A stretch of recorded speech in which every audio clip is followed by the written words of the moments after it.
Good morning, नमस्कार, आदाब, सत श्री अकाल, वेलकम, स्वागतम सभी लोगों का। जी दोस्तों, क्लास लाइव हो चुकी है। 9:05 हुए हैं। जल्दी से सारे के सारे लोग मौजूद हो जाइए।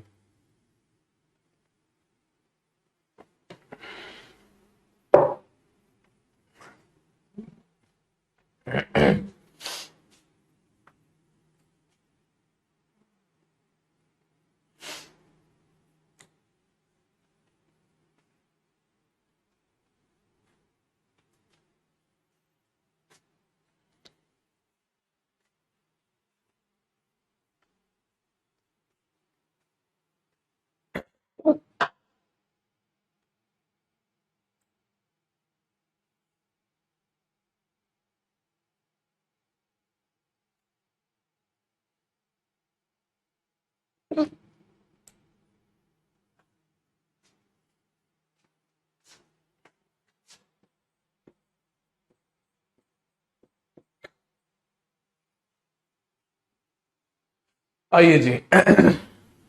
जल्दी से बताएं, लास्ट क्लास में हम कहां तक पहुंचे थे?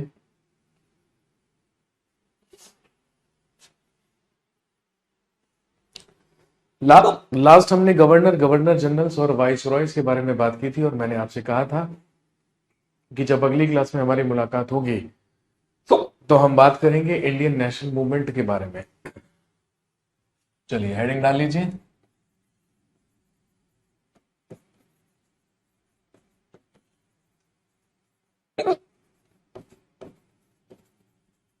इंडियन नेशनल मूवमेंट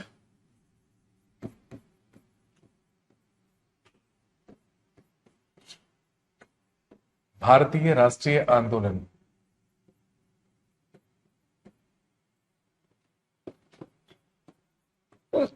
अठारह सौ पिचासी ईस्वी से लेकर 1947 तक का जो पीरियड है,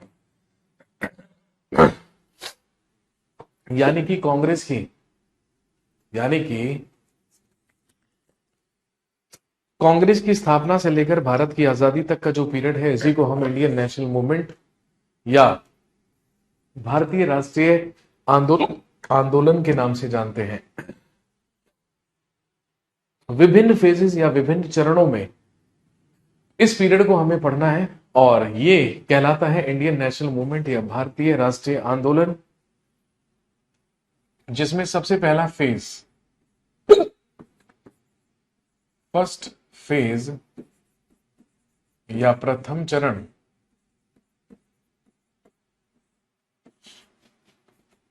कहलाता है एरा ऑफ लिबरल्स, उदारवादी युग, जो कि 1885 से लेकर 1905 तक का पीरियड रहा।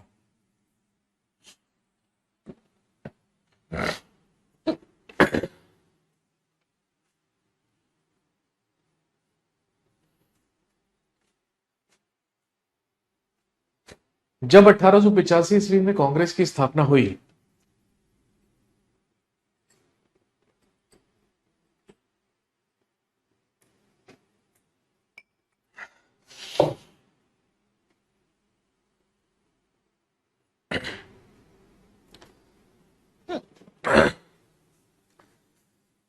हाँ,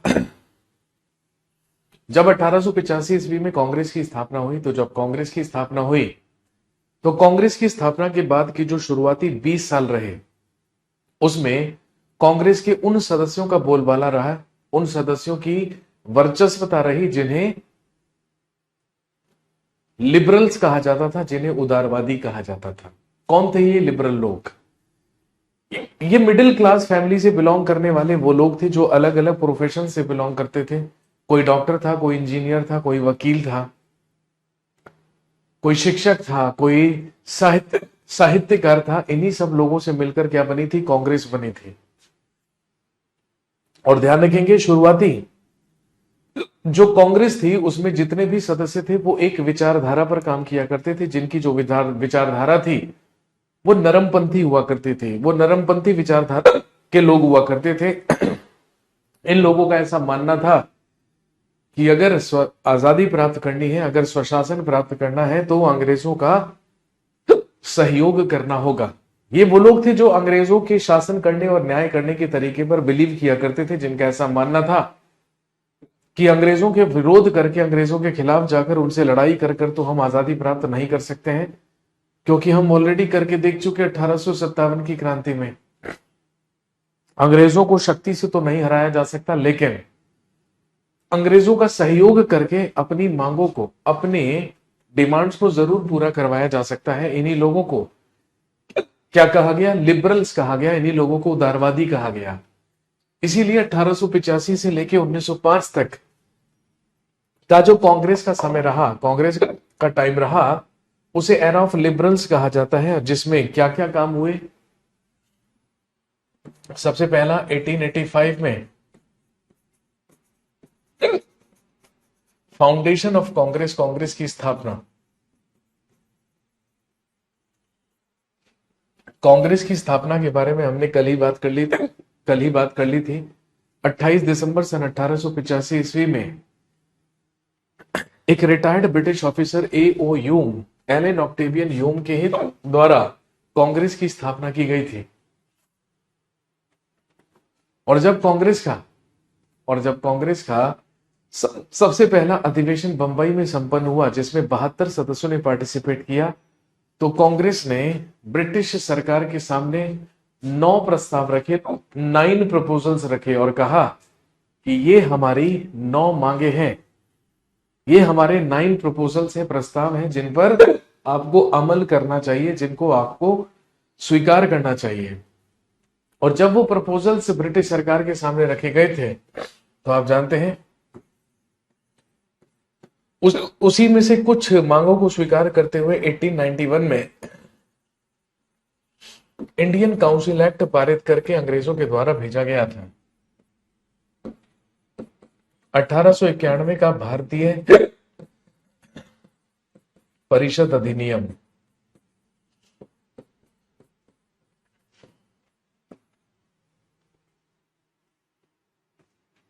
का इंडियन काउंसिल एक्ट या भारतीय परिषद अधिनियम पारित करके भेजा गया था।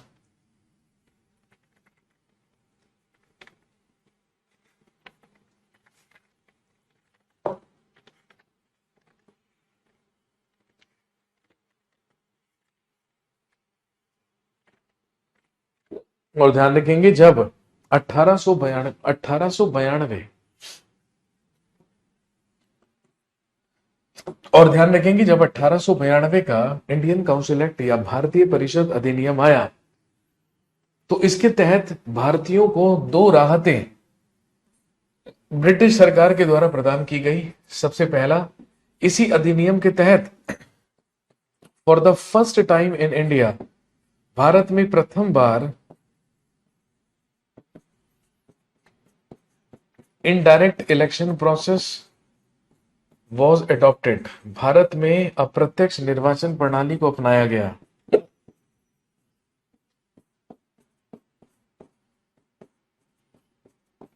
भारत में पहली बार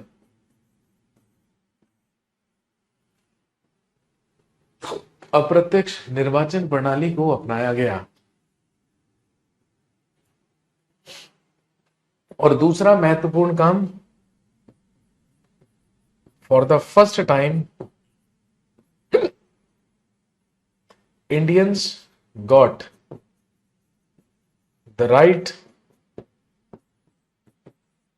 to do debate on budget. Hindi में लिखेंगे, प्रथम बार भारतीयों को बजट पर बहस करने का अधिकार प्राप्त हुआ।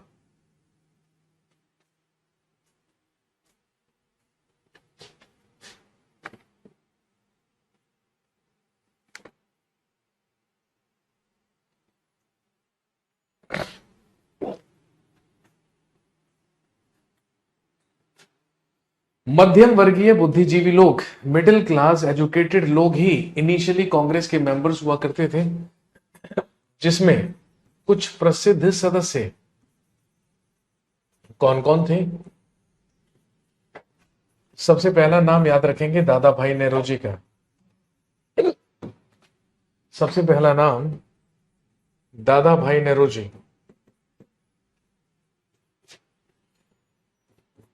दूसरा नाम फिरोज शाह मेहता,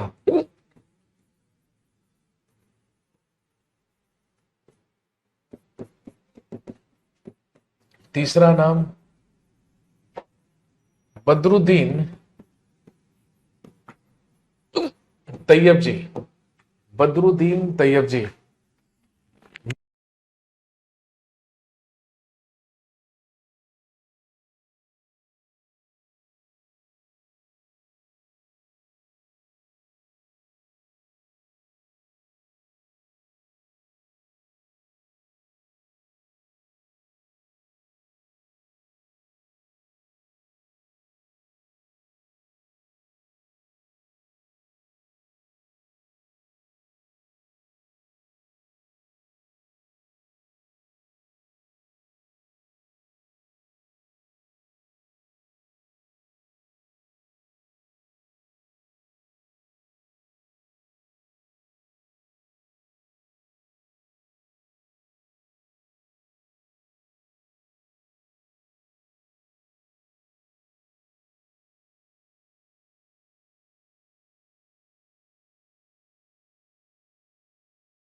दादा भाई नेहरू जी, फिरोज शाह मेहता, बदरुद्दीन तैयब जी,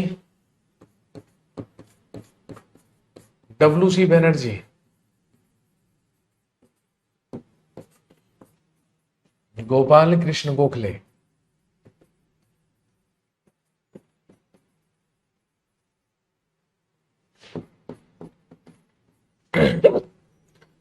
Gopal Krishna Gokhale,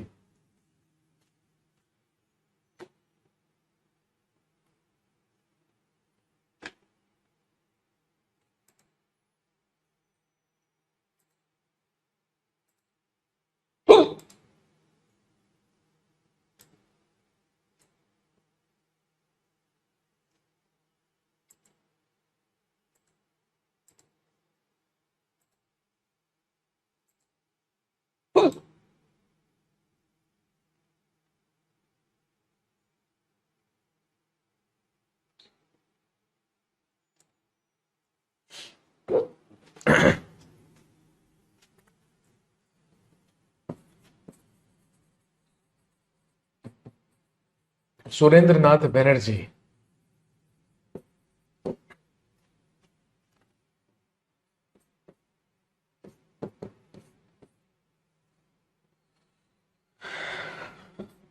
M. G. Ranade.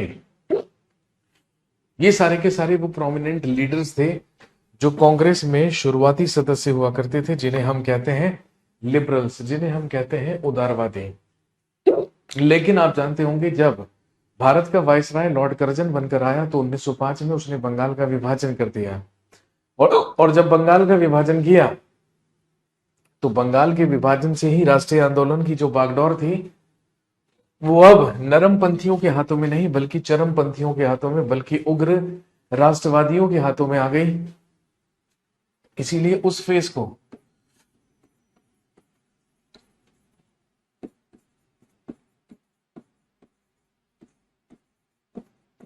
Second phase या द्वितीय चरण कहा गया, जो कहलाता है era of ultra nationalism.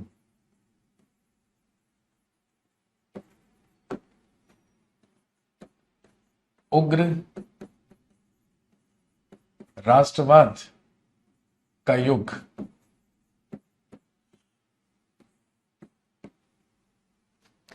Era of ultra nationalism या उग्र राष्ट्रवाद का युग, जो कि 1905 से लेके चला 1919 तक। और ध्यान रखेंगे इसकी शुरुआत ही कहां से होती है। सबसे पहले तो ध्यान रखेंगे इसके प्रोमिनेंट लीडर, इसके प्रोमिनेंट लीडर माने जाते हैं लाल, बाल और पाल।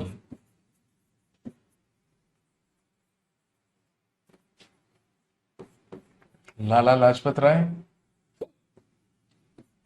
बाल गंगाधर तिलक। मुझे लगता है कोई मुझे बहुत ज्यादा बुरी तरीके से याद कर रहा है। वैसे तो आमतौर पर मेरे को ऐसा होता नहीं है, लेकिन आज तो भाई साहब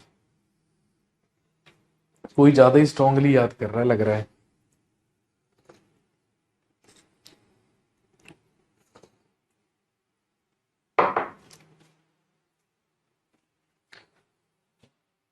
और पाल फॉर विपिन चंद्रपाल, और साथ में अरविंद घोष या औरबिंदो घोष।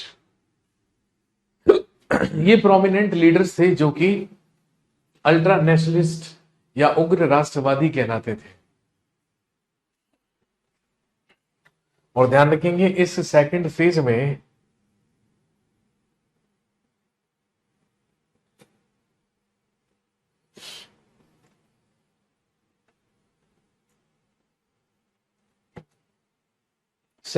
में सबसे पहले ही घटना घटित हुई 1905 में, पार्टीशन ऑफ बंगाल, बंगाल का विभाजन। सबसे पहले याद रखेंगे बंगाल का विभाजन क्यों किया गया। भारत के वायसराय लॉर्ड कर्जन के द्वारा बंगाल का विभाजन बंगाल के लोगों में राष्ट्रवाद की भावना को कमजोर करने के लिए किया गया था, और बंगाल के लोगों के आपसी भाईचारे को भंग करने के लिए बंगाल का विभाजन किया गया। बंगाल के विभाजन की घोषणा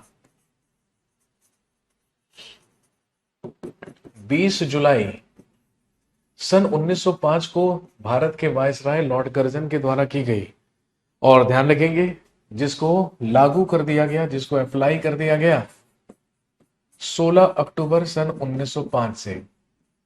बंगाल का विभाजन किया गया था राष्ट्रवाद की भावना को कमजोर करने के लिए, लेकिन कहा गया अंग्रेजों ने ऐसा कहा कि बंगाल प्रांत इतना ज्यादा बड़ा और विस्तृत है कि वहां पर हमें प्रशासन चलाने में भी प्रॉब्लम होती है, इसीलिए हम प्रशासनिक कारणों से बंगाल का विभाजन कर रहे हैं। लेकिन बंगाल का विभाजन किसी भी तरीके से प्रशासनिक नहीं, पूरी तरीके से सांप्रदायिक था, पूरी तरीके से धार्मिक था। इसे 16 अक्टूबर 1905 को लागू कर दिया गया। पूरे बंगाल में इसी दिन 16 अक्टूबर को ही शोक दिवस के रूप में मनाया गया। और ध्यान रखेंगे रविंद्रनाथ टैगोर के कहने पर पूरे बंगाल में रक्षा बंधन दिवस इस दिन मनाया गया। इसी को राखी दिवस या रक्षा बंधन दिवस के रूप में मनाया गया।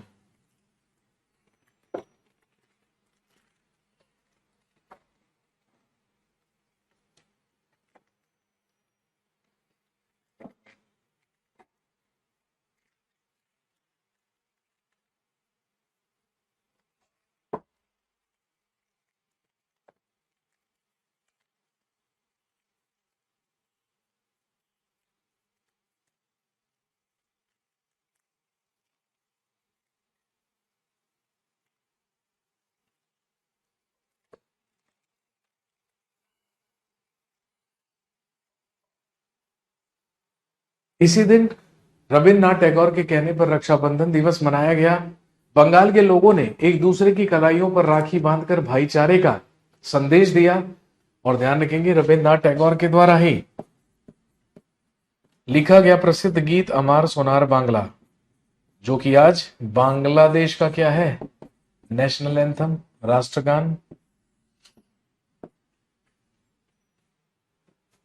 लेकिन जहां एक तरफ लॉर्ड कर्जन के द्वारा बंगाल का विभाजन किया गया, तो वहीं दूसरी तरफ बंगाल के विभाजन के ही विरोध में कलकत्ता से ही 1905 में शुरू हुआ स्वदेशी एंड बायकॉट मूवमेंट। स्वदेशी एवं बहिष्कार आंदोलन।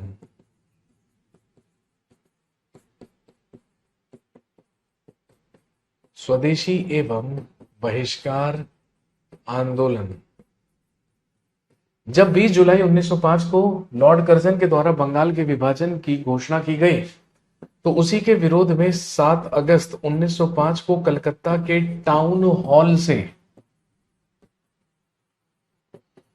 इस आंदोलन की शुरुआत हुई, जो कहलाता है स्वदेशी और बहिष्कार आंदोलन, जिसके तहत स्वदेशी वस्तुओं को अपनाना और विदेशी वस्तुओं का बहिष्कार करना उद्देश्य बनाया गया। हमने कहा कि हम विदेशी वस्तुओं और सेवाओं का पूरी तरीके से बहिष्कार करेंगे और पूर्ण रूप से स्वदेशी को ही प्रेरित करेंगे और अपनाएंगे। और ध्यान रखेंगे, दो प्रोमिनेंट लीडर्स जिनकी अगुवाई में स्वदेशी आंदोलन और बाइकॉट या बहिष्कार आंदोलन शुरू हुआ। ध्यान रखेंगे दोस्तों, इसे बंग भंग विरोधी आंदोलन भी कहा जाता है। इसी को बंग भंग विरोधी आंदोलन या इसे वंदे मातरम आंदोलन भी कहा जाता है। इसके प्रोमिनेंट लीडर थे सुरेंद्र नाथ बनर्जी और आनंद मोहन बोस। इन्हीं की अगुवाई में जनसभाएं की गई, स्वदेशी और बहिष्कार आंदोलन शुरू किया गया। और ध्यान रखेंगे, ये भारत में होने वाला सबसे पहला आंदोलन था जिसमें वुमेन पार्टिसिपेटेड, जिसमें महिलाओं ने भी भाग लिया था।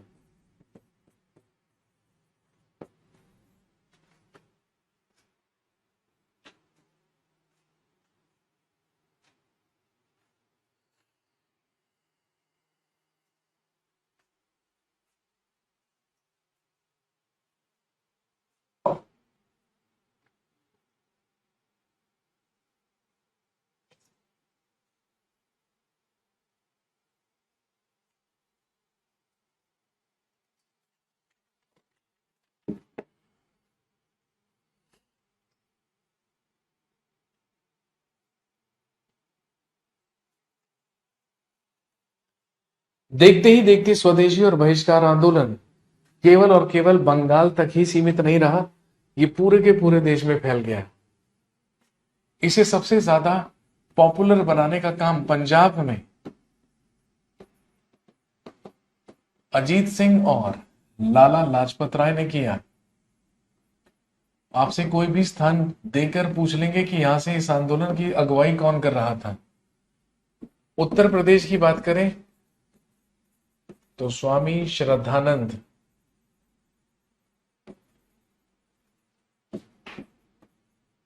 जयपाल और गंगाराम ने उत्तर प्रदेश से इस आंदोलन की अगुवाई की थी। महाराष्ट्र की अगर हम बात करें, बंबई प्रांत की अगर हम बात करें, तो महाराष्ट्र से बाल गंगाधर तिलक और उनकी पुत्री केतकी इस आंदोलन की अगुवाई कर रहे थे। दिल्ली से एग्जाम में पूछते हैं, बताइए जब स्वदेशी और बाइकॉट आंदोलन हुआ तो दिल्ली से इस आंदोलन की अगुवाई किसके द्वारा की गई थी? तो ध्यान रखेंगे, सैयद हैदर खान। दिल्ली से इस आंदोलन की अगुवाई सैयद हैदर खान के द्वारा की गई। और अगर दक्षिण भारत की बात करें, अगर हम दक्षिण भारत या मद्रास प्रेसिडेंसी की बात करें, तो मद्रास से इस आंदोलन की अगुवाई करने वाले थे, पहला नाम लिखेंगे चिदम्बरम पिल्लई,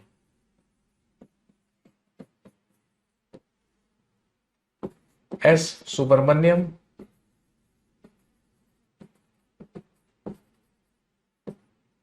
पी आनंद चार्लो, पी आनंद चार्लो, और एक नाम और याद रख लीजिएगा, टी एम नायक। ये सारे के सारे वो लोग थे जो दक्षिण भारत से स्वदेशी और बहिष्कार आंदोलन की अगुवाई कर रहे थे।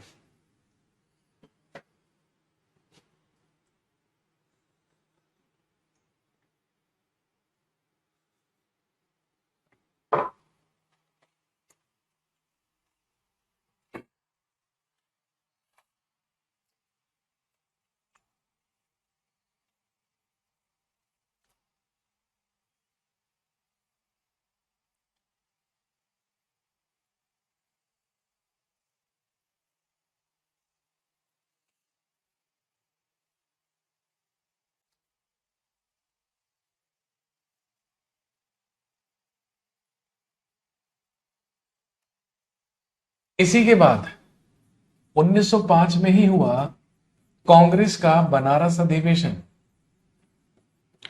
बनारस सेशन ऑफ कांग्रेस, या कांग्रेस का बनारस अधिवेशन। और दोस्तों ध्यान रखेंगे, इस बनारस अधिवेशन की अध्यक्षता गोपाल कृष्ण गोखले कर रहे थे। और मैंने आपको कल भी बताया था, इसी अधिवेशन में इन्हें विपक्ष का नेता की उपाधि दी गई थी। और वो त्रिगुट जो कि लाल बाल और पाल के नाम से प्रसिद्ध है, वो प्रसिद्ध हुआ 1905 बनारस अधिवेशन में ही। और वहां पर गर्मपंथियों के द्वारा, उग्र राष्ट्रवादियों के द्वारा साफ साफ कह दिया गया, अब राष्ट्रीय आंदोलन की अगुवाई हम करेंगे, अब हमारे नेतृत्व में चलेगा राष्ट्रीय आंदोलन, इंडियन नेशनल मूवमेंट। लेकिन अगले ही साल 1906 में कांग्रेस का कलकत्ता अधिवेशन हुआ। कल हमने पढ़ा था और मैंने आपको बताया था, कलकत्ता अधिवेशन की अध्यक्षता दादा भाई नौरोजी कर रहे थे। इसकी अध्यक्षता दादा भाई नेहरू के द्वारा की गई। और इसी अधिवेशन में पहली बार दादा भाई नेहरू के ही द्वारा नारा दिया गया, स्वराज, यानी कि सेल्फ रूल। और स्वराज को ही राष्ट्रीय आंदोलन का उद्देश्य या लक्ष्य बना दिया गया। Swaraj became the aim of national movement, राष्ट्रीय आंदोलन का लक्ष्य स्वराज को बना दिया गया।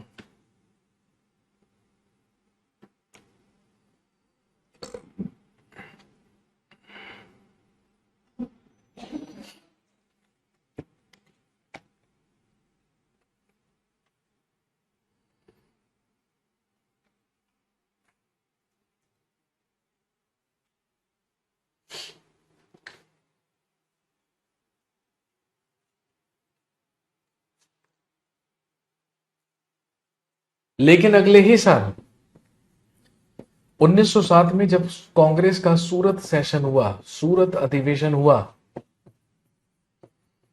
तो आप जानते हैं कि सूरत अधिवेशन में अध्यक्षता करने को लेकर एक विवाद हुआ। नरमपंथियों का कहना था कि नरमपंथी दल के नेता ही इसकी अध्यक्षता करेंगे, और उधर गरमपंथियों का कहना था कि गरमपंथी दल के ही नेता इसकी अध्यक्षता करेंगे। लेकिन इसकी अध्यक्षता नरमपंथी नेता रास बिहारी घोष के द्वारा की गई। और जब रास बिहारी घोष इस अधिवेशन के अध्यक्ष बना दिए गए, तो फूट पड़ गई कांग्रेस में और कांग्रेस का विभाजन हो गया, स्प्लिट ऑफ कांग्रेस। 1907 में कांग्रेस बट गई दो दलों में, एक कहलाते थे मॉडरेट्स यानी कि नरम दल, और एक कहलाते थे एक्सट्रीमिस्ट्स यानी कि गरम दल। नरम दल और गरम दल में बट गई कांग्रेस।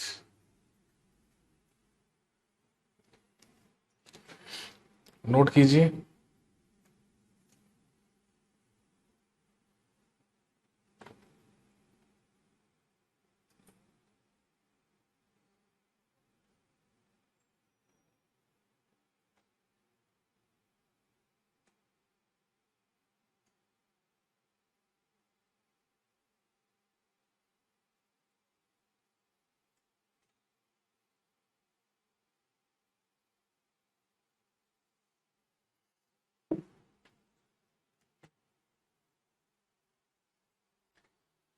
कांग्रेस का विभाजन हुआ और नरम दल और गरम दल में बट गई कांग्रेस।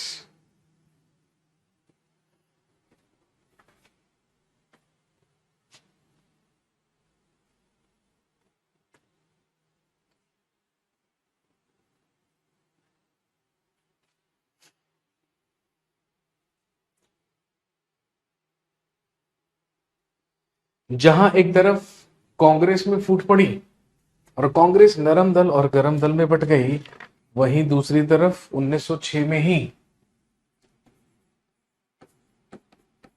हुई foundation of Muslim league.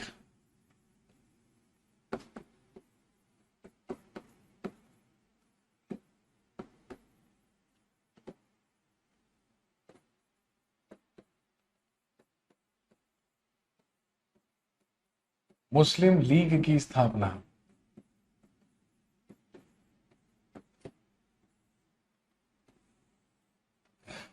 Foundation of Muslim league या मुस्लिम लीग की स्थापना।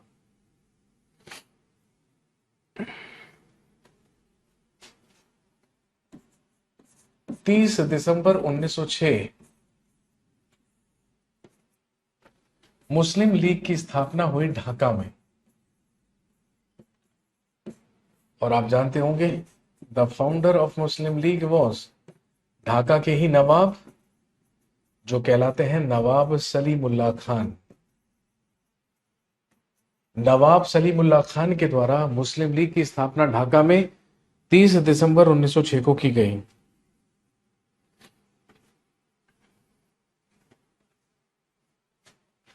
और ध्यान रखेंगे इसके स्थायी अध्यक्ष, मुस्लिम लीग के स्थायी अध्यक्ष बनाए गए आगा खान।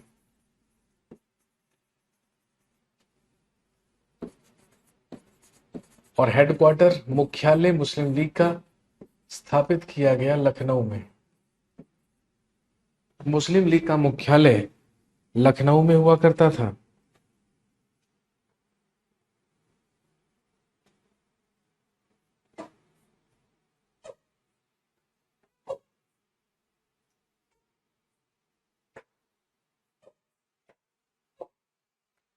लेकिन मुस्लिम लीग को स्थापित करने का उद्देश्य क्या था?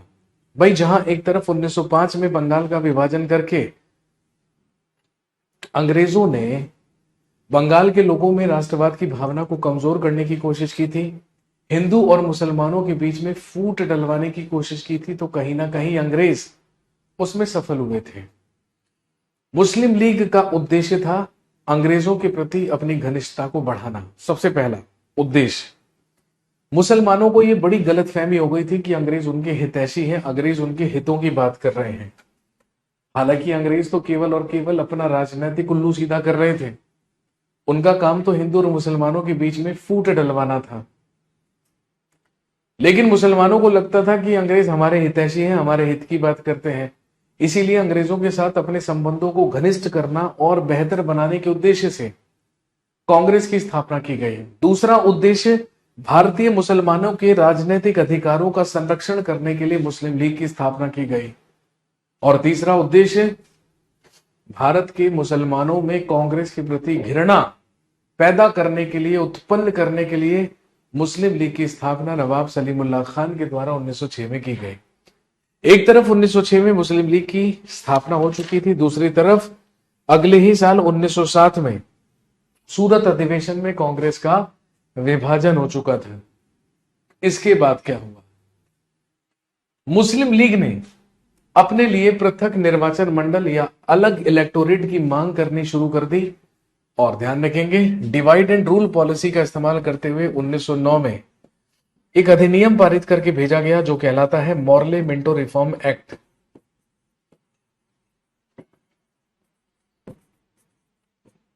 जो कहलाता है मॉर्ले मिंटो सुधार, मॉर्ले मिंटो सुधार अधिनियम।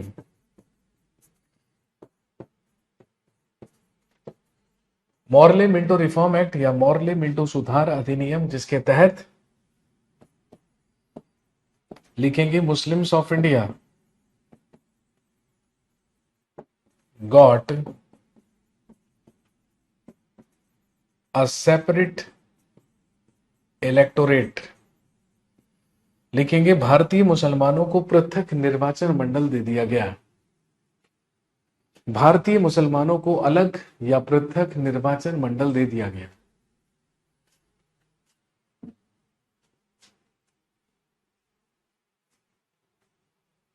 इसके बाद 1911 में लगा दिल्ली दरबार।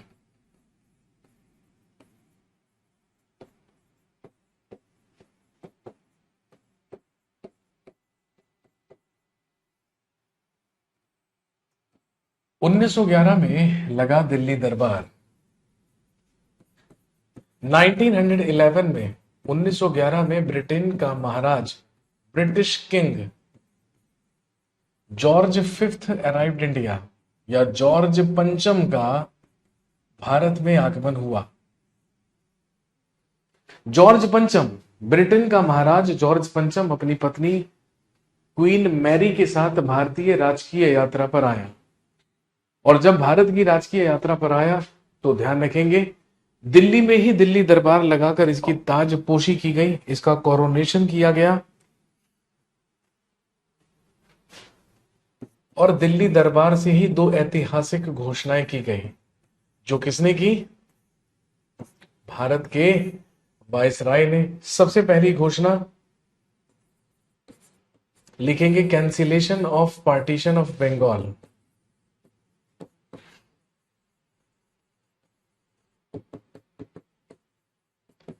Cancellation of partition of Bengal, Bengal के विभाजन को रद्द कर दिया गया। और Delhi was declared as the new capital of India. Delhi को भारत की नई राजधानी घोषित किया गया। और यह घोषणा किसने की? उस समय भारत के वायसराय जो कौन हुआ करता था, याद कीजिए, हमने कल ही पढ़े हैं, लॉर्ड हार्डिंग सेकंड।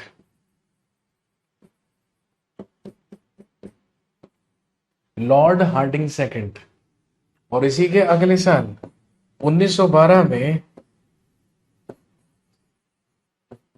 रास बिहारी बोस के द्वारा लॉर्ड हार्डिंग पर बम फेंका गया और हुई बॉम्ब कॉन्स्पिरेसी।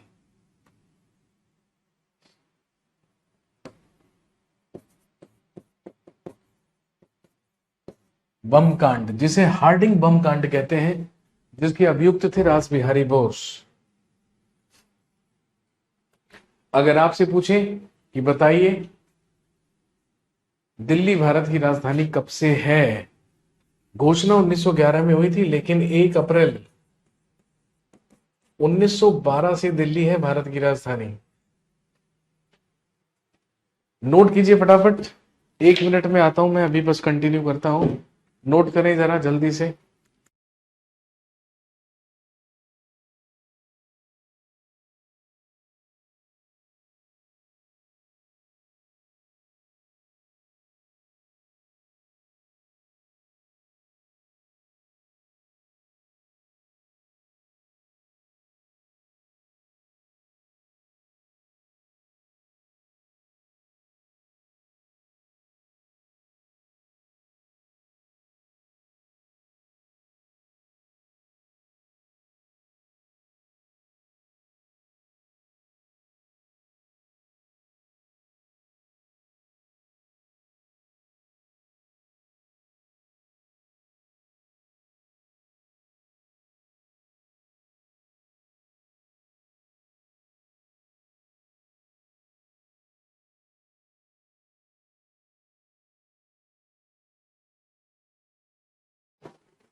उन्नीस सौ बारह में रास बिहारी बोस के द्वारा लॉर्ड हार्डिंग के काफिले पर बम फेंका गया।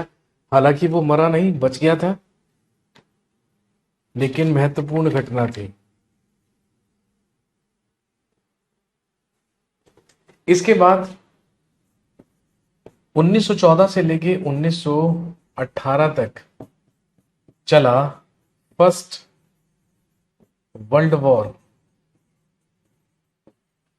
प्रथम विश्व युद्ध। और जब प्रथम विश्व युद्ध चल रहा था, उसी के दौरान 9 जनवरी 1915 को हमेशा के लिए गांधी जी दक्षिण अफ्रीका से भारत वापस लौट आए।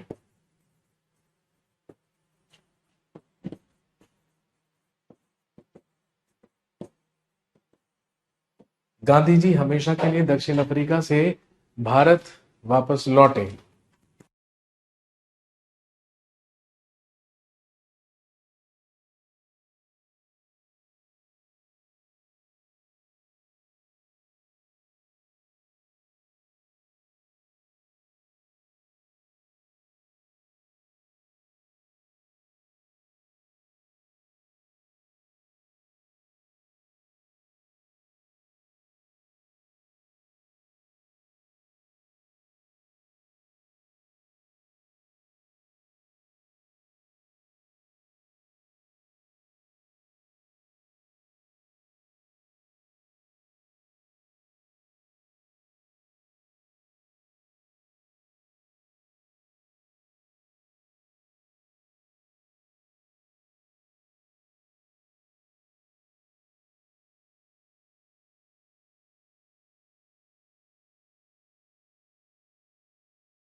हाँ जी, 9 जनवरी 1915 को गांधी जी हमेशा के लिए वापस लौटे।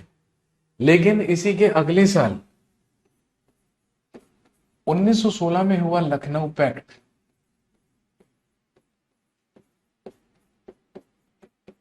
या लखनऊ समझौता।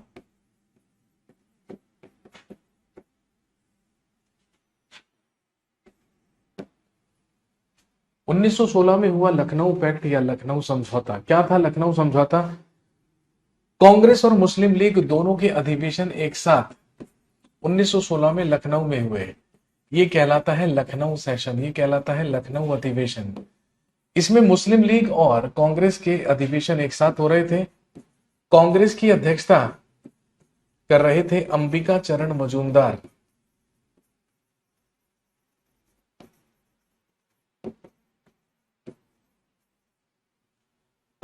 और मुस्लिम लीग की अध्यक्षता कर रहे थे मोहम्मद अली जिन्ना।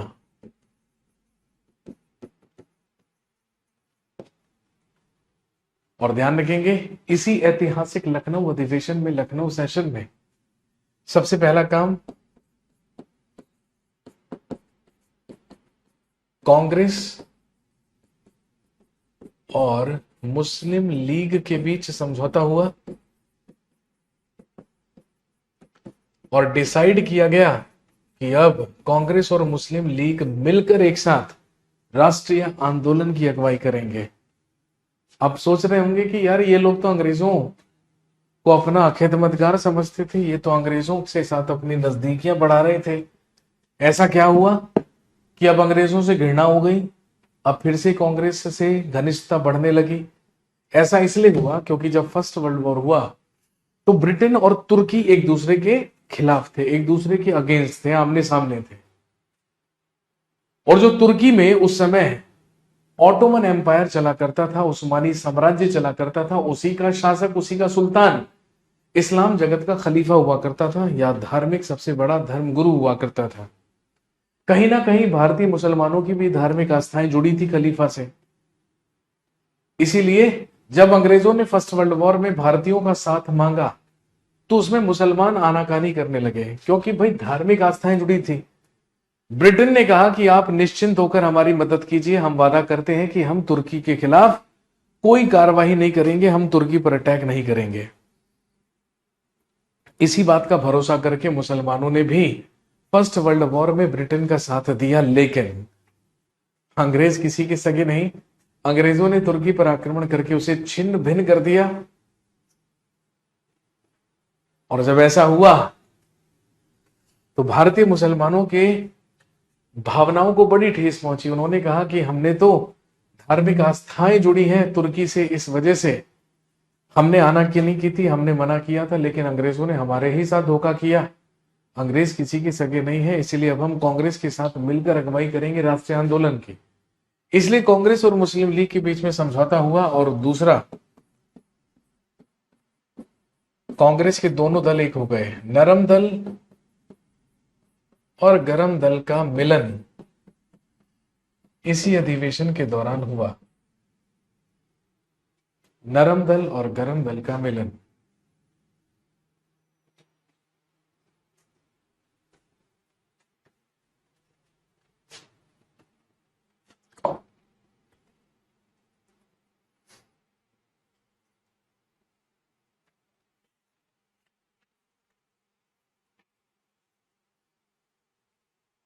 इसके बाद 1916 में ही हुआ, लिखेंगे होम रूल लीग मूवमेंट।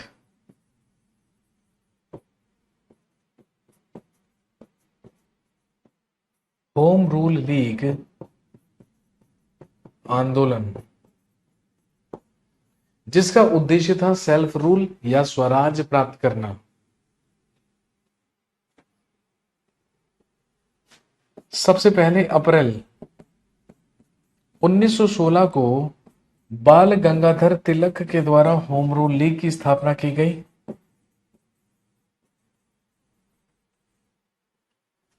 फिर सितंबर 1916 में एनी बेसेंट ने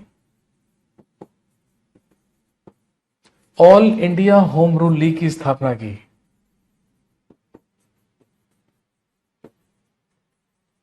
Akhil Bharatiya home rule league की स्थापना एनी बेसेंट ने की। तिलक की जो होम रूल लीग थी वो केवल महाराष्ट्र और कर्नाटक तक ही विस्तृत थी, लेकिन एनी बेसेंट ने Akhil Bharatiya home rule league की स्थापना की थी। हालांकि इसकी स्थापना मद्रास में हुई थी, लेकिन पूरे के पूरे भारत में ये विस्तृत हुई। सारे के सारे लोगों ने इसमें एनी बेसेंट का साथ दिया, लेकिन एनी बेसेंट को गिरफ्तार कर लिया गया, अरेस्ट कर लिया गया। इसीलिए जब एनी बेसेंट रिहा की गई 1917 में, तो आप जानते हैं कि 1917 में जब कांग्रेस का कलकत्ता अधिवेशन हुआ, कलकत्ता सेशन हुआ, तो इसकी अध्यक्षता ही पहली बार एक महिला ने की, जो कौन थी? Annie Besant.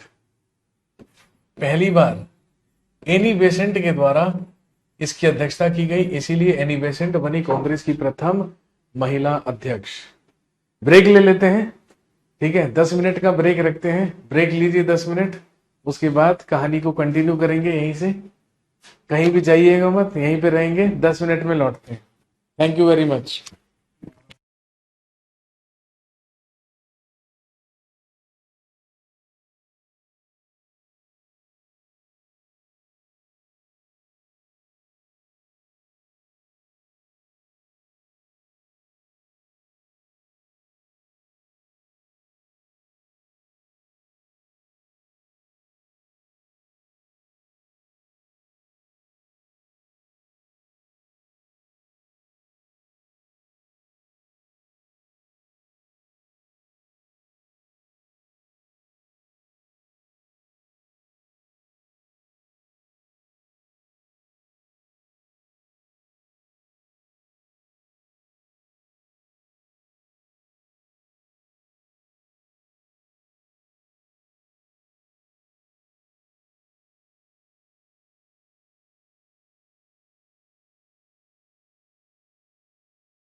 हाँ जी, वेलकम बैक।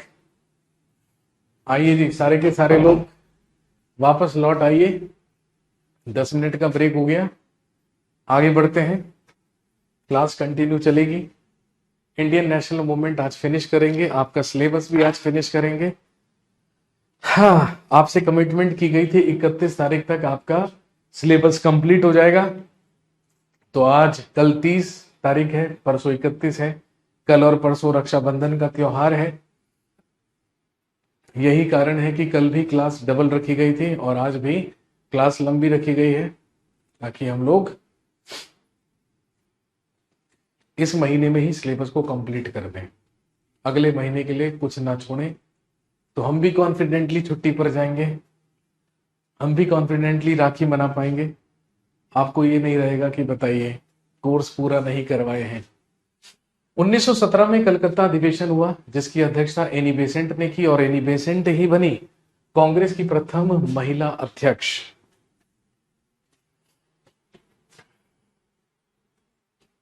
उसके बाद 1917 में हुई अगस्त डेक्लेरेशन, अगस्त घोषणा।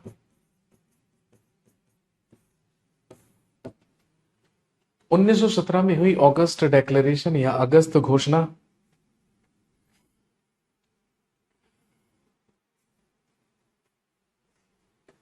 इस समय भारत का राज्य सचिव या सेक्रेटरी ऑफ स्टेट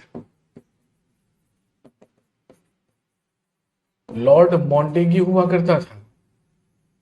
और ध्यान रखेंगे, लॉर्ड मॉन्टेग्यू के ही द्वारा 20 अगस्त 1917 को एक ऐतिहासिक घोषणा की गई और कहा गया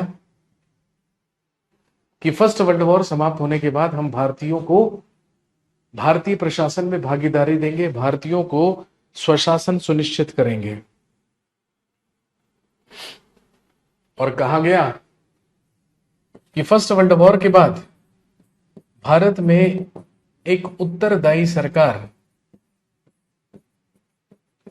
भारत में एक उत्तरदायी सरकार का गठन किया जाएगा,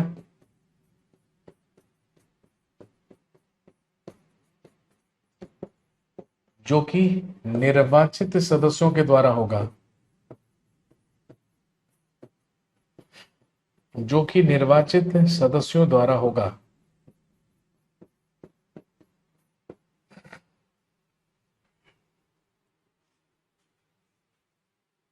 और ध्यान रखेंगे, यही अगस्त डेक्लेरेशन, यही मॉन्टेग्यू घोषणा कहलाती है मैग्ना कार्टा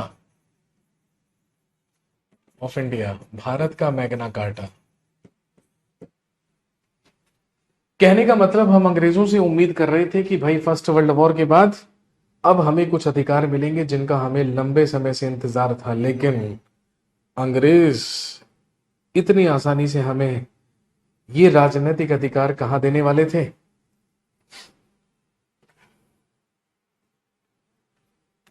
हम उम्मीद कर रहे थे, हम उम्मीद कर रहे थे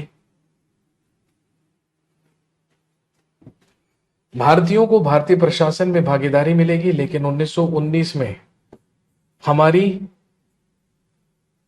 उम्मीद के ही बिल्कुल विपरीत एक काला कानून अंग्रेजों के द्वारा बनाकर भेजा गया, जो कहलाता है रोलेट एक्ट, जो कहलाता है रोलेट अधिनियम, जिसे काला कानून की संज्ञा दी गई। और इस कानून के तहत ये प्रोविजन किया गया, ये प्रावधान किया गया, हालांकि रोलेट एक्ट को भेजा क्यों गया था, भारत में बढ़ रही क्रांतिकारी घटनाओं पर अंकुश लगाने के लिए, रोक लगाने के लिए रोलेट एक्ट पारित करके भेजा गया, जिसके तहत किसी भी व्यक्ति को बिना ट्रायल के, बिना मुकदमे के गिरफ्तार करके उसे दंडित किए जाने का प्रावधान इस रोलेट एक्ट में था। इसीलिए हमने इसका पुरजोर विरोध किया और हमने कहा ये बिना दलील, बिना वकील और बिना अपील का कानून है। इट्स अ ब्लैक लॉ, ये काला कानून है जो जबरदस्ती भारतीयों पर थोपा जा रहा है। तो बस 1919 से ही रोलेट एक्ट के विरोध में रोलेट सत्याग्रह गांधी जी के द्वारा किया गया, जो कि गांधी जी का भारत में सबसे पहला राजनीतिक आंदोलन माना जाता है। और 1919 से 1942 तक की जितनी भी घटनाएं राष्ट्रीय आंदोलन में हुई, वो सारी की सारी घटनाओं में महत्वपूर्ण योगदान गांधी जी के द्वारा दिया गया। इसीलिए राष्ट्रीय आंदोलन का तीसरा चरण 1919 से शुरू होता है, यानी कि थर्ड फेज शुरू होता है। और इस तीसरे फेज को कहते हैं गांधीयन एरा। ये कहलाता है गांधीवादी युग। गांधीयन एरा या गांधीवादी युग, जिसका पीरियड 1919 से लेके 1942 तक रहा। 1919 से 1942 तक चला गांधीयन एरा, गांधीवादी युग।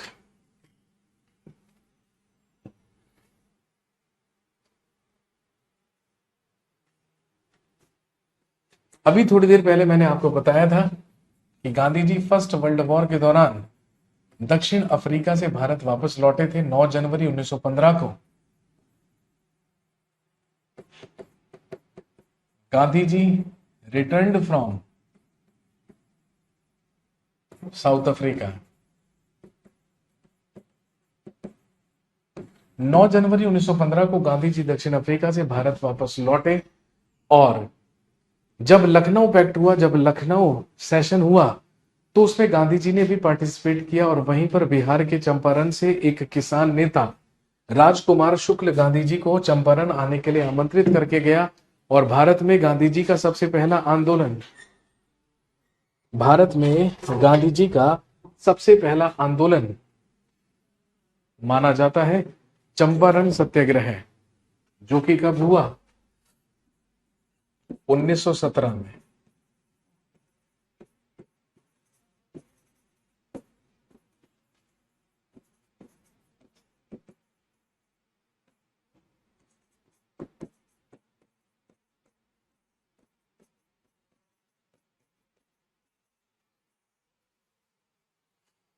भारत में गांधी जी का सबसे पहला आंदोलन हुआ चंपारण सत्याग्रह।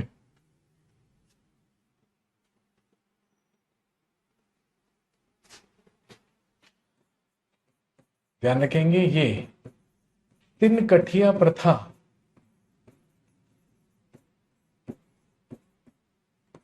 के विरुद्ध किया गया था।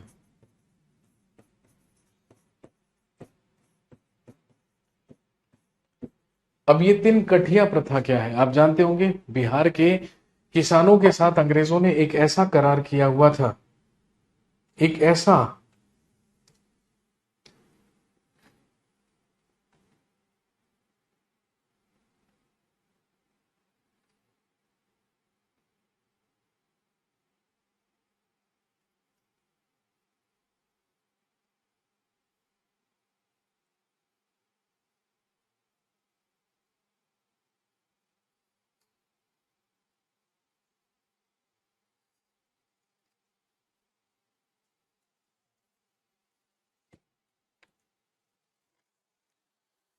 अंग्रेजों ने ऐसा करार किया था कि हर किसान को अपने भूभाग के 3/20वें भाग पर नील की खेती करनी होगी।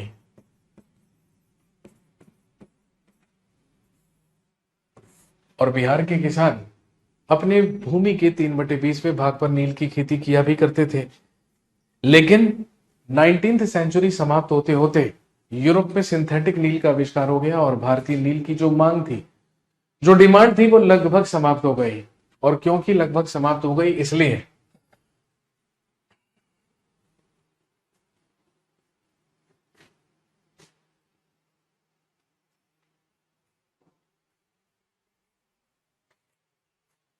इसलिए अंग्रेजों के द्वारा किसानों से फिर भी अवैध वसूली जारी रही। और ध्यान रखेंगे, गांधी जी जब चंपारण सत्याग्रह करने पहुंचे तो इन्होंने अवैध वसूली का 25% वापस करने की मांग की। गांधी जी की मांग के आगे सरकार को झुकना पड़ा और गांधी जी का चंपारण सत्याग्रह पूरी तरीके से सफल रहा। नेक्स्ट 1918 में हुआ अहमदाबाद मिल लेबर मूवमेंट।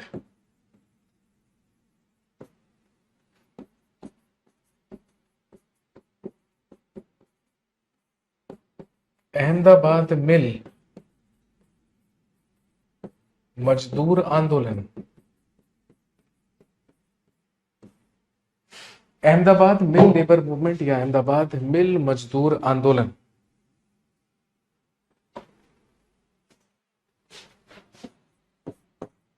जो कि प्लेग बोनस को लेकर था।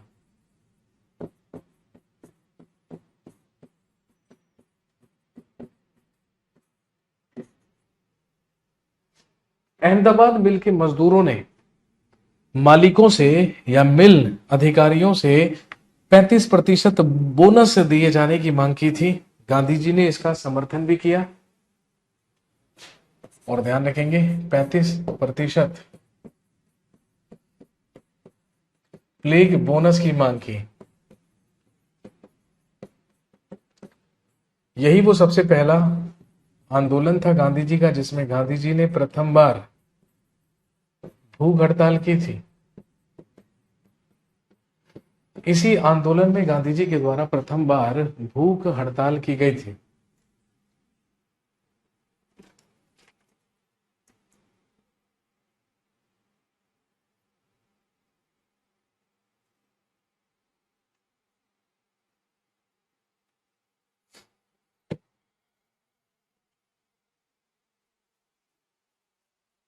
उसके बाद 1918 में ही हुआ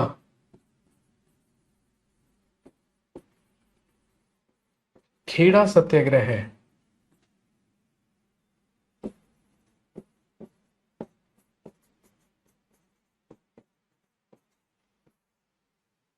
इसके बाद 1918 में हुआ खेड़ा सत्याग्रह।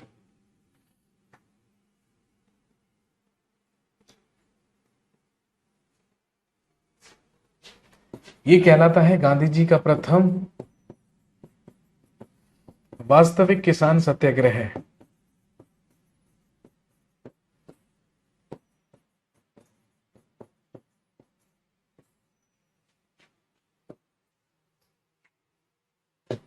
इसके तहत असक्षम लोगों के लगान माफ कराए गए।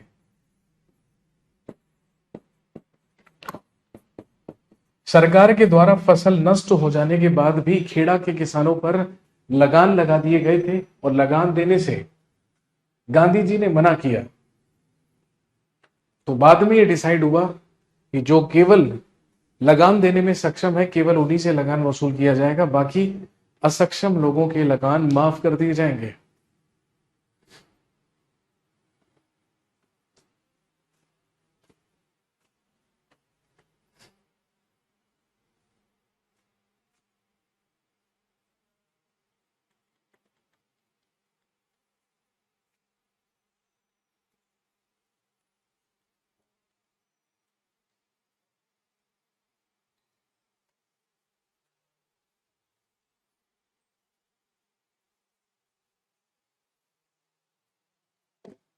इसके बाद 1919 में हुआ रोलेट सत्याग्रह।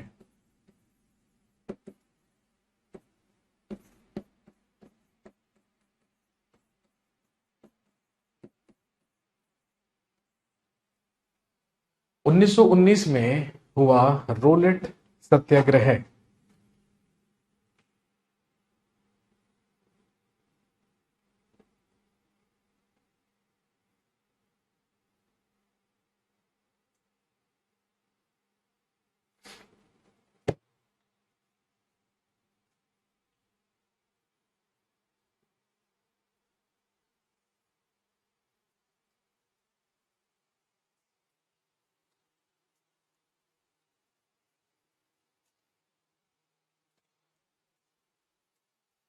ये गांधी जी का प्रथम ये गांधी जी का प्रथम राजनैतिक आंदोलन माना जाता है।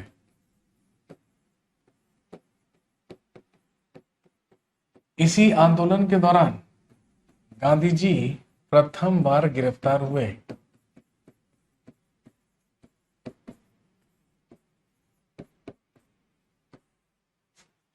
और ध्यान रखेंगे 6 अप्रैल 1919 को रोलेट सत्याग्रह के ही द्वारा गांधी जी के द्वारा देशव्यापी हड़ताल की गई।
इसके बाद 1919 में ही शुरुआत हुई खिलाफत मूवमेंट।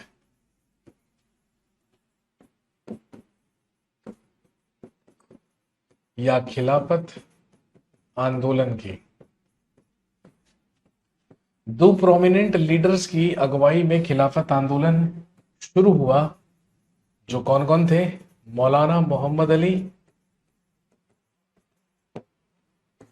और शौकत अली। मौलाना मोहम्मद अली और शौकत अली की ही अगुवाई में खिलाफत आंदोलन की शुरुआत हुई।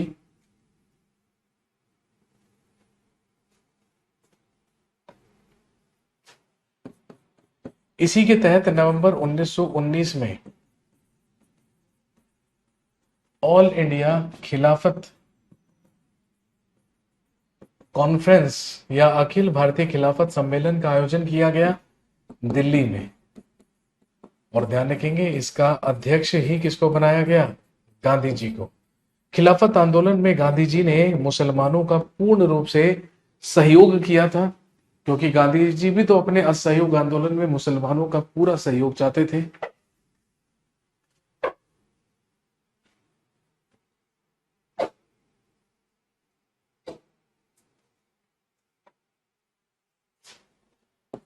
इकतीस अगस्त 1920 को खिलाफत डे या खिलाफत दिवस के रूप में मनाया जाने का आह्वान किया गया।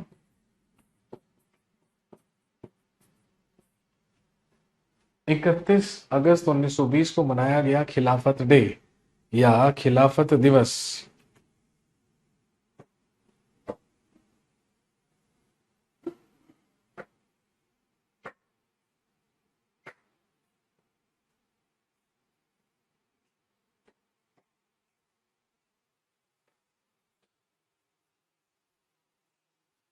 इसके बाद 1920 में शुरू हुआ गांधी जी का non cooperation movement.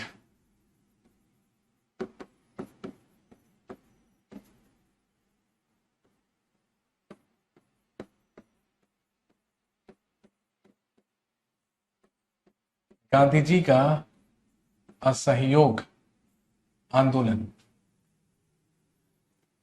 Non cooperation movement of Gandhi ji का असहयोग आंदोलन, जिसकी शुरुआत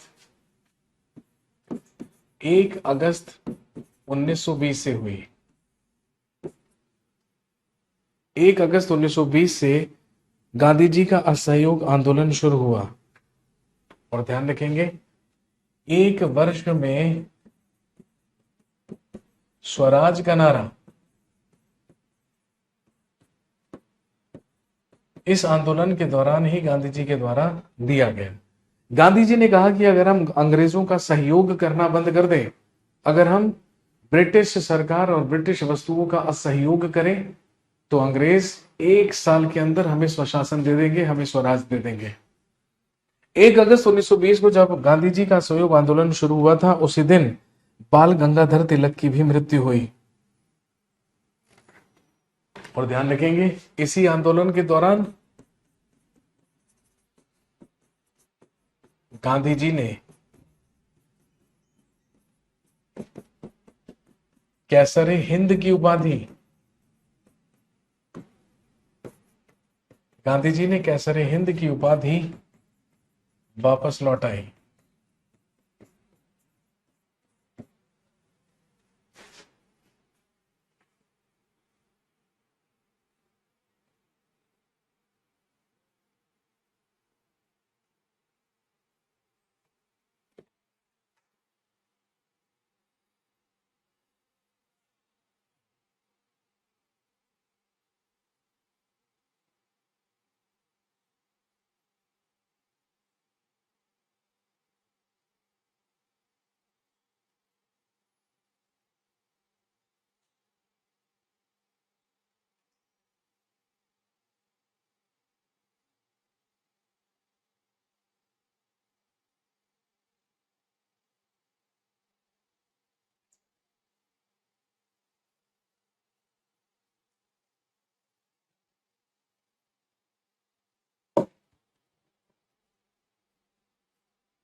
आपसे पूछेंगे, गांधी जी के असहयोग आंदोलन के दौरान प्रथम गिरफ्तारी किसकी हुई थी? तो ध्यान रखेंगे, मोहम्मद अली। मोहम्मद अली को ही सबसे पहले इस आंदोलन के दौरान गिरफ्तार किया गया था। लेकिन आप जानते हैं, गांधी जी का असहयोग आंदोलन पूरे के पूरे देश में काफी पॉपुलर हुआ और ये अच्छा खासा चल भी रहा था। लेकिन 5 फरवरी 1922 को एक घटना घटित हुई, हिंसात्मक घटना, जो कहलाती है चौरी चौरा कांड, चौरी चौरा कॉन्स्पिरेसी।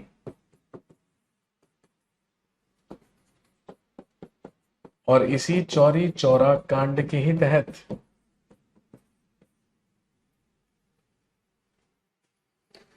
उत्तर प्रदेश के गोरखपुर जिले में चौरी चौरा नामक स्थान पर भीड़ ने गुस्से में उपद्रवी होकर चौरी चौरा पुलिस चौकी में आग लगा दी, जिसमें लगभग 22 पुलिसकर्मी जलकर मारे गए।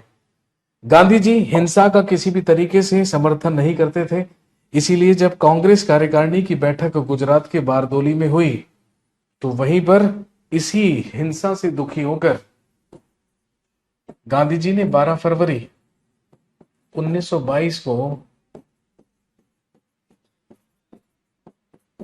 असहयोग आंदोलन वापस ले लिया।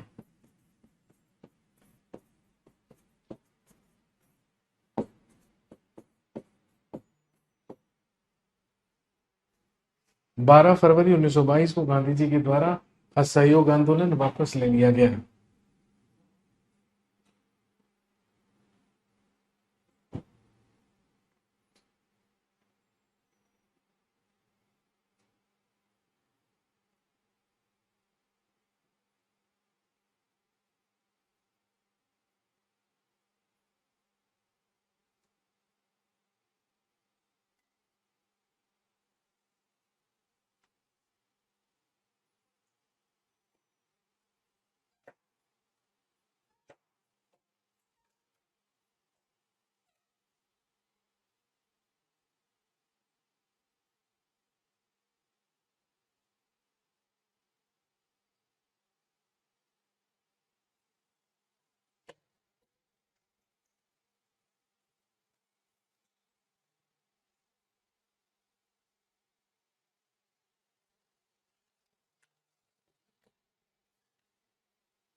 इसके बाद 1930 में Gandhi ji started civil disobedience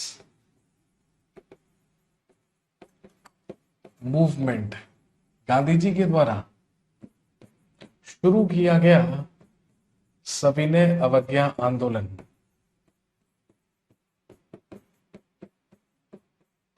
और आप जानते होंगे इसी आंदोलन के दौरान 12 मार्च 1930 को गांधी जी के द्वारा की गई प्रसिद्ध दांडी मार्च या दांडी यात्रा, गांधी जी का दांडी मार्च या गांधी जी की दांडी यात्रा।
बारह मार्च 1930 को गांधी जी ने अपने 78 समर्थकों के साथ अहमदाबाद के साबरमती आश्रम से लेकर गुजरात के नौसारी जिले के दांडी तक पैदल यात्रा की थी।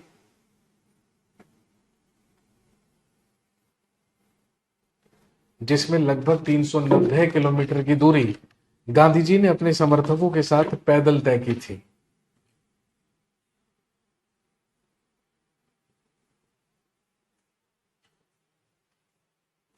लेकिन इससे पहले 1928 में भारत भेजा गया साइमन कमीशन, साइमन आयोग।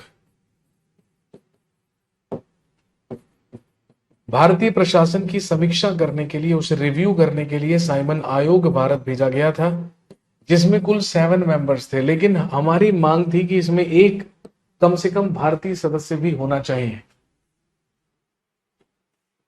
सर जॉन साइमन इसका अध्यक्ष था। सर जॉन साइमन की ही अध्यक्षता में साइमन कमीशन का गठन किया गया था। साइमन कमीशन 1928 में भारत पहुंचा। हमने साइमन गो बैक के नारे लगाए, इसका पुरजोर विरोध किया और देश के विभिन्न जगहों में इसका विरोध प्रदर्शन हुआ। जब लाहौर में विरोध प्रदर्शन हो रहा था और प्रदर्शनकारियों का नेतृत्व कर रहे थे पंजाब केसरी लाला लाजपत राय, तो वहीं पर पुलिस अधीक्षक स्कॉट के द्वारा लाठीचार्ज करवाया गया, जिसमें बुरी तरीके से घायल होने की वजह से लाला लाजपत राय की मृत्यु हो गई। लेकिन हमारी एक नहीं सुनी गई। इसे व्हाइट कमीशन भी कहते हैं, इसे श्वेत आयोग भी कहते हैं, क्योंकि इसमें सारे के सारे मेंबर सफेद थे, गोरे, फिरंगी, अंग्रेज। और फाइनली 1930 में साइमन कमीशन के द्वारा अपनी रिपोर्ट भी पेश कर दी गई। लेकिन हमने साइमन कमीशन का पुरजोर विरोध किया था, इसीलिए ब्रिटिश सरकार ने यह तय किया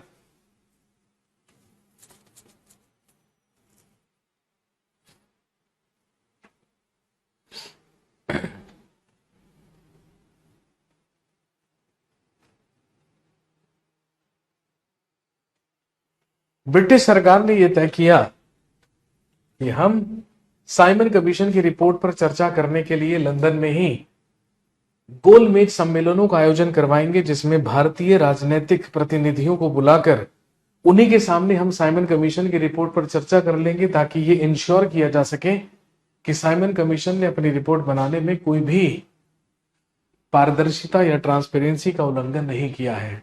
इसी के फलस्वरूप दोस्तों 1930 में हुआ first round table conference.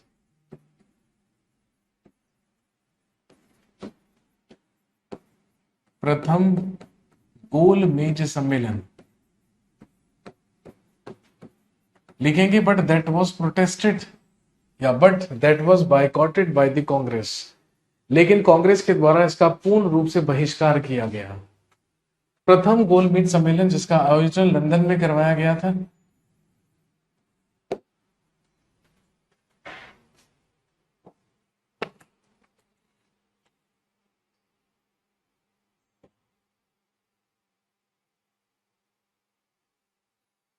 Congress के द्वारा प्रथम गोलमेज सम्मेलन का पूरी तरीके से बहिष्कार किया गया। कोई भी कांग्रेस का प्रतिनिधि इसमें शामिल नहीं हुआ। इस समय भारत का वायसरॉय हुआ करता था लॉर्ड इरविन, और क्योंकि कांग्रेस का कोई भी प्रतिनिधि इसमें भाग लेने के लिए नहीं पहुंचा, तो ये पूरी तरीके से विफल हो गया, असफल हो गया। अब ब्रिटिश सरकार पर एक दबाव बना, एक दबाव आया कि किसी तरीके से कांग्रेस से नेगोशिएट करने की कोशिश की जाए। फाइनली लॉर्ड इरविन ने गांधी जी को समझौते के लिए बुलाया, और आप जानते हैं कि 5 मार्च 1931 को दिल्ली में साइन हुआ Gandhi Irwin pact. Gandhi Irwin समझौता।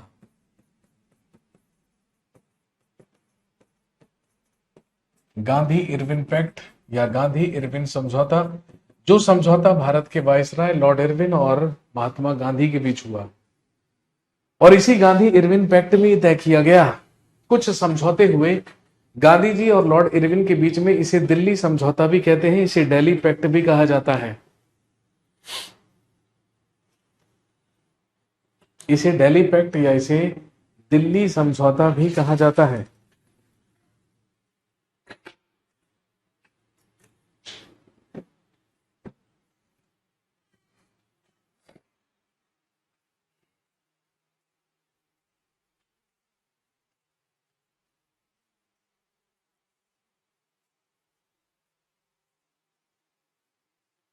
और इसी समझौते के तहत यह तय किया गया कि गांधी जी अपना सविनय अवज्ञा आंदोलन बंद करेंगे। कांग्रेस दूसरे गोलमेज सम्मेलन में जाकर पार्टिसिपेट करेगी। गांधी जी ने कहा कि रोलेट एक्ट के तहत जिन लोगों को भी बिना मुकदमे के बंदी बनाकर रखा गया है, उन सबको आप आजाद करेंगे।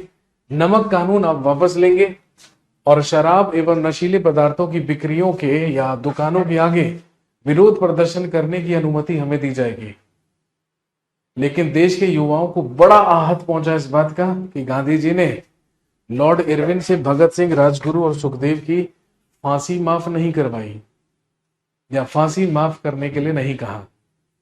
फाइनली 5 मार्च 1931 को गांधी इरविन पैक्ट साइन हुआ, और आप जानते होंगे इसी के बाद 1931 में सेकंड राउंड टेबल कॉन्फ्रेंस में कांग्रेस के द्वारा पार्टिसिपेट किया गया, और कांग्रेस के प्रतिनिधि बनाकर खुद कौन भेजे गए? Gandhi ji. Gandhi ji participated in second round table conference in London.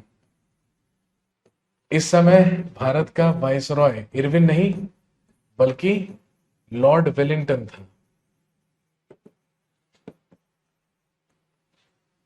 लेकिन जब सेकंड राउंड टेबल कॉन्फ्रेंस में जाकर जब गांधी जी ने पार्टिसिपेट किया और Gandhi ji second round table conference में पहुंचे,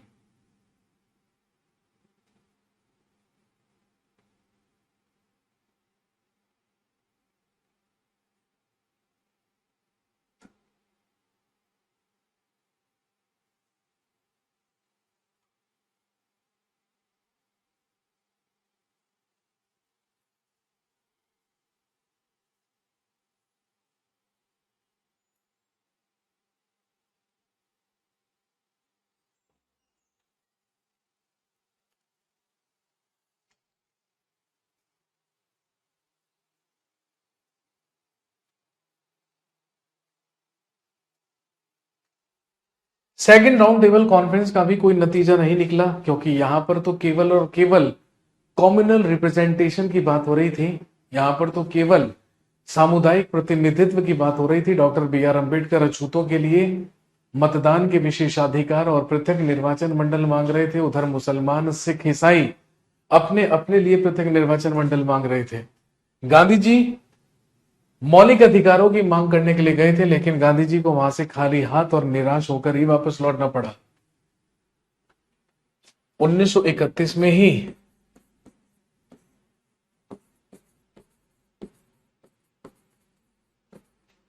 ब्रिटेन के प्रधानमंत्री रैमसे मैकडोनाल्ड के द्वारा कॉम्युनल अवार्ड या सांप्रदायिक पंचाट की घोषणा कर दी गई, और इसी सांप्रदायिक पंचाट के तहत भारत के अछूतों को, दलितों को पृथक निर्वाचन मंडल या विशेष निर्वाचन के अधिकार देने की मांग को स्वीकार कर लिया गया।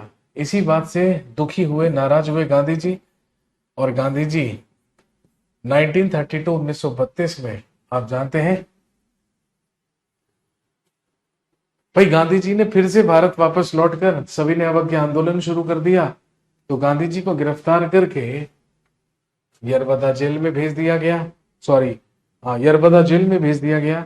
और जब गांधी जी को पता चला कि डॉक्टर बी आर अम्बेडकर की मांग को स्वीकार कर लिया गया है, तो Gandhi ji doctor B R Ambedkar के ही खिलाफ यरबदा जेल में ही आमरण अनशन पर बैठ गए। और जब आमरण अनशन पर बैठे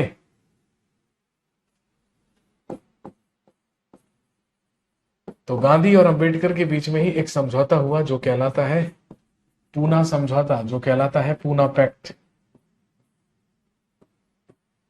जिसमें डॉक्टर बी आर अम्बेडकर ने दलितों के लिए पृथक निर्वाचन मंडल की मांग को वापस लेते हुए विधानमंडल में दलितों की संख्या को बढ़ाने की बात पर स्वीकृति जाहिर की या सहमति जाहिर की।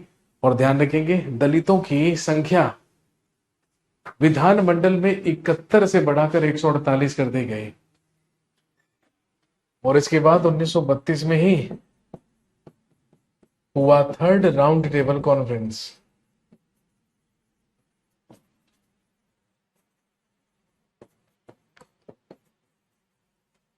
और कांग्रेस के द्वारा तीसरे गोलमेज सम्मेलन का भी बहिष्कार कर दिया गया। तो कहने का मतलब, दो गोलमेज सम्मेलनों का बहिष्कार कांग्रेस ने किया था। आपसे पूछेंगे तीनों गोलमेज सम्मेलन में पार्टिसिपेट करने वाले कौन थे? He was doctor B R Ambedkar. या आपसे पूछेंगे कि बताइए, in which round table conference Gandhi ji participated?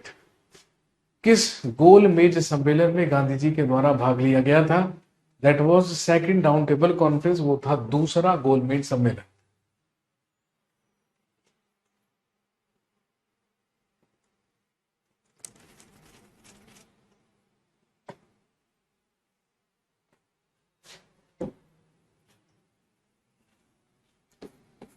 इसके बाद तीनों गोलमेज सम्मेलन के विफल हो जाने के बाद ही 1935 में गवर्नमेंट ऑफ इंडिया एक्ट पारित करके भेजा गया। ये सारी कहानी हम पॉलिटी में पढ़ चुके हैं। 1935 का भारत शासन अधिनियम पारित करके भेजा गया, जिसमें भारत को एक संघ बनाने की बात की गई और भारत में 11 प्रांतों में विधानसभाओं की स्थापना की गई, विधानसभाओं का गठन किया गया। 1937 में भारत में पहले प्रांतीय चुनाव हुए, first provincial elections.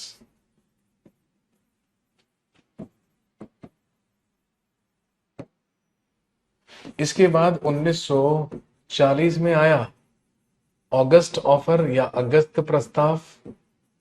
Constitutional development में हमने पढ़ा था पॉलिटी में, अगस्त प्रस्ताव के ही विरोध में 1940 में गांधी जी के द्वारा शुरू किया गया इंडिविजुअल सत्याग्रह।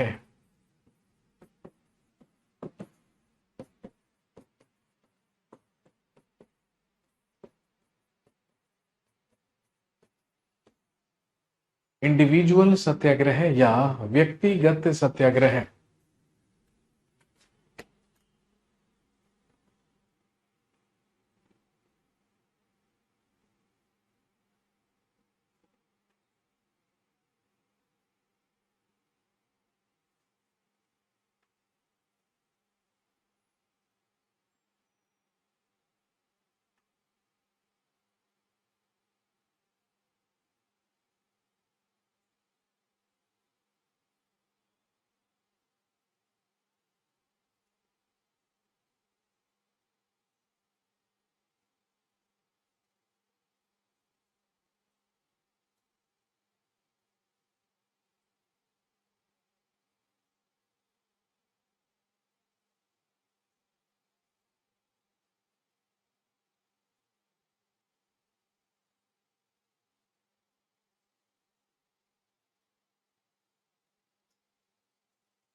1940 में हुआ व्यक्तिगत सत्याग्रह।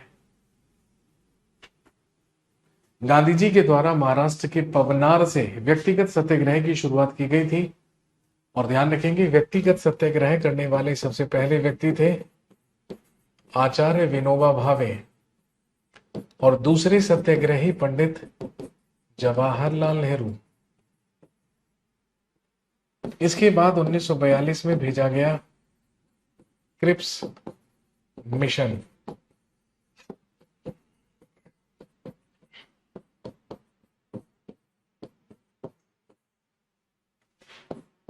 और फिर 1942 में ही कांग्रेस के द्वारा शुरू किया गया क्विट इंडिया मूवमेंट, भारत छोड़ो आंदोलन। और आप जानते हैं कि भारत छोड़ो आंदोलन के ही द्वारा गांधी जी ने नारा दिया डू और डाई, करो या मरो। इसे अगस्त क्रांति भी कहते हैं क्योंकि ये 9 अगस्त 1942 को बंबई के ग्वालियर टैंक से शुरू हुआ था। ये सारा का सारा वो पीरियड था जिसमें गांधी जी पूरी तरीके से सक्रिय रहे। लेकिन जहां एक तरफ गांधी जी अपने आंदोलन अहिंसा से चला रहे थे, वहीं दूसरी तरफ जब गांधी जी ने असहयोग आंदोलन वापस ले लिया था तो कहीं ना कहीं हमारे देश के जो क्रांतिकारी थे उनके मन में गांधी जी को लेकर अविश्वास जरूर पैदा हो गया था। इसीलिए युवाओं के द्वारा हमारे देश में कुछ क्रांतिकारी गतिविधियों को अंजाम दिया गया। जैसे ही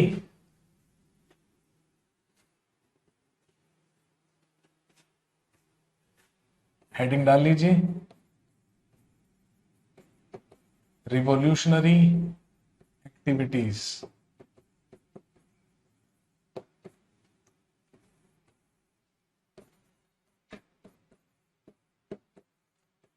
क्रांतिकारी गतिविधियां।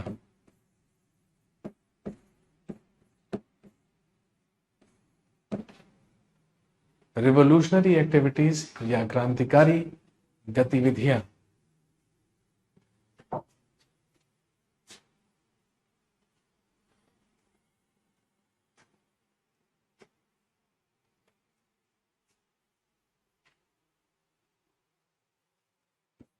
गांधी जी के असहयोग आंदोलन वापस लेने से लेकर लगभग 1945 तक हमारे देश में कई प्रकार की क्रांतिकारी गतिविधियां भी हुई, कई सारी रिवॉल्यूशनरी एक्टिविटीज भी हुई, जिसके बारे में हम बात कर रहे हैं।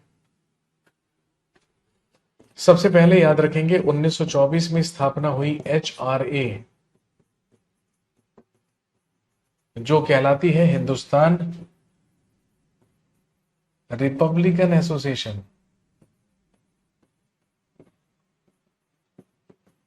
HRA हिंदुस्तान रिपब्लिकन एसोसिएशन, जिसकी स्थापना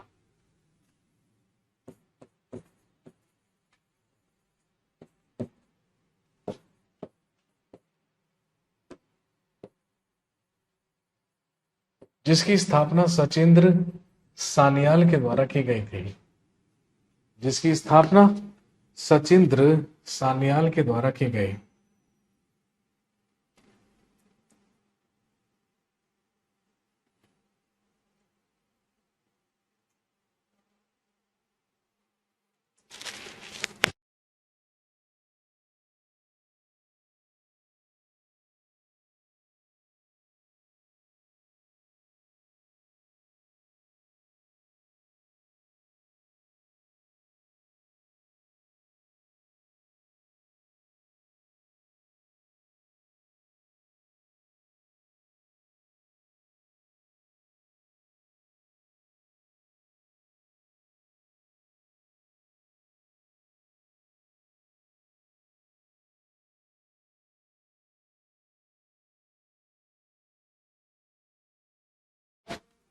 उन्नीस सौ चौबीस में सचिंद्र सान्याल के द्वारा HRA हिंदुस्तान रिपब्लिकन एसोसिएशन की स्थापना की गई, जो कि एक क्रांतिकारी संगठन था। और इसी संगठन ने 9 अगस्त 1925 को एक क्रांतिकारी घटना को अंजाम दिया, जिसे हम काकोरी ट्रेन डकैती या काकोरी कॉन्स्पिरेसी के नाम से जानते हैं।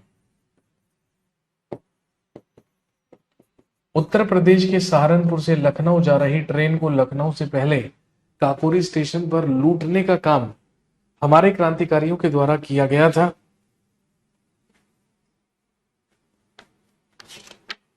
क्योंकि उस ट्रेन में सरकारी खजाना जा रहा था और उसी सरकारी खजाने की लूट करने के लिए हमारे क्रांतिकारियों के द्वारा इस ट्रेन को लूटा गया। और ध्यान रखेंगे, इस षड्यंत्र में, इस कांड में, इस कॉन्स्पिरेसी में 4 लोगों को फांसी दी गई थी।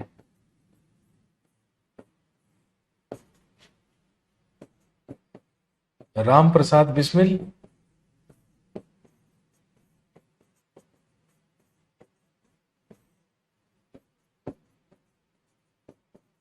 अशफाक उल्लाह,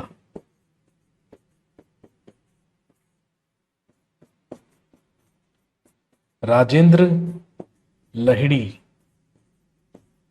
और रोशन सिंह।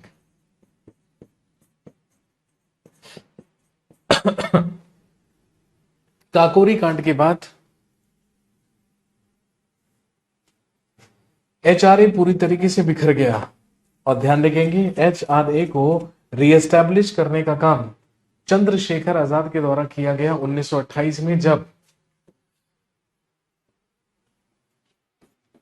1928 में चंद्रशेखर आजाद के द्वारा एचआरए को ही पुनः स्थापित करने का काम किया गया एचएसआरए के रूप में। और ये आगे चलकर कहलाया Hindustan socialist Republican association.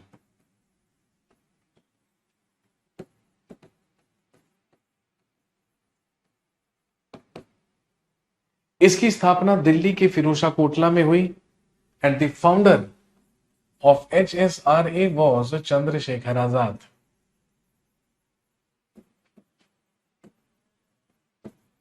Chandrashekhar Azad के द्वारा एचएसआरए की स्थापना की गई थी।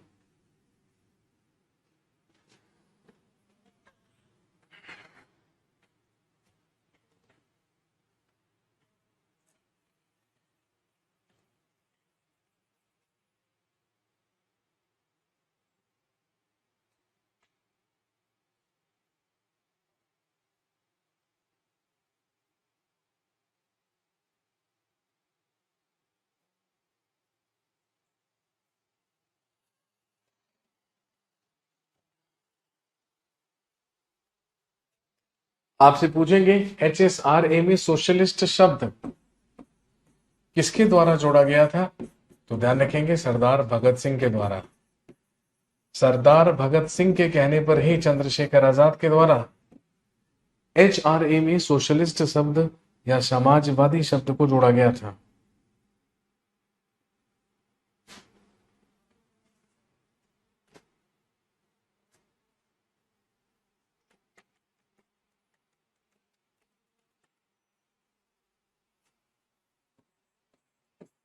तीस अक्टूबर 1928 को हमारे क्रांतिकारियों के द्वारा लाहौर के पुलिस या उप पुलिस अधीक्षक सैंडर्स की हत्या की गई थी। जब लाला लाजपत राय की लाठीचार्ज में मृत्यु हुई थी, तो ध्यान रखेंगे वो लाठीचार्ज तो स्कॉट ने करवाया था और स्कॉट को ही मारने के लिए हमारे क्रांतिकारी पहुंचे थे, लेकिन स्कॉट के स्थान पर लाहौर का उप पुलिस अधीक्षक सैंडर्स निकल आया पुलिस स्टेशन से, इसलिए सैंडर्स की हत्या कर दी गई। इसके बाद 8 अप्रैल 1929 को असेंबली बम कांड हुआ। भगत सिंह और बटुकेश्वर दत्त के द्वारा असेंबली में बम फेंका गया, इंकलाब जिंदाबाद के नारे लगाए गए और यहीं से भगत सिंह को गिरफ्तार कर लिया गया। हालांकि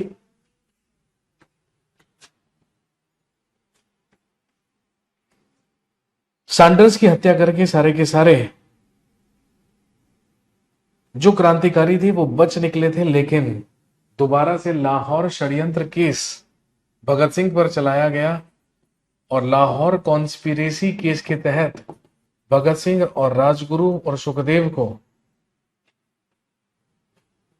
सैंडर्स की हत्या का दोषी पाते हुए, आप जानते हैं, लाहौर कॉन्स्पिरेसी केस के ही तहत 23 मार्च 1931 को हमारे तीनों क्रांतिकारियों को फांसी दी गई थी, भगत सिंह, राजगुरु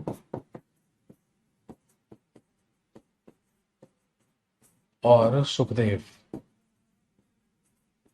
यही कारण है हर साल 23 मार्च को हम शहीदी दिवस मनाते हैं।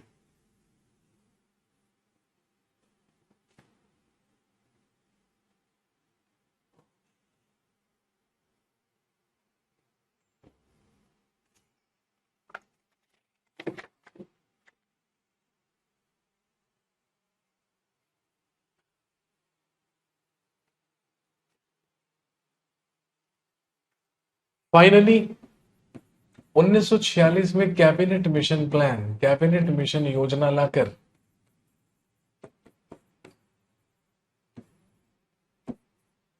भारत की संविधान सभा का गठन किया गया। और आप जानते हैं, संविधान सभा का गठन करके ही भारत की पहली अंतरिम सरकार बनी। और 1947 में आया इंडियन इंडिपेंडेंस एक्ट।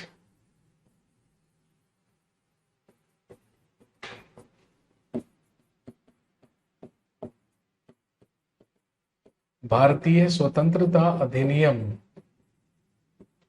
और इसी भारतीय स्वतंत्रता अधिनियम के तहत आप जानते हैं 15 अगस्त 1947 को भारत को स्वतंत्रता मिली।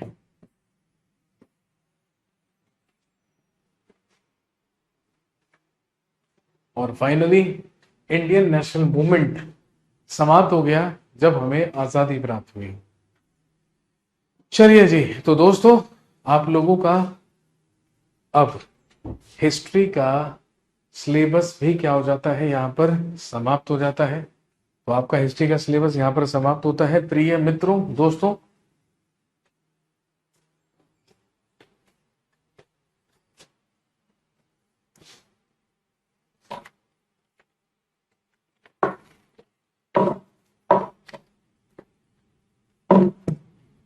बाकी कल परसों रक्षाबंधन का त्योहार है, हर्षोल्लास के साथ मनाइए। आप सभी को बहुत बहुत शुभकामनाएं।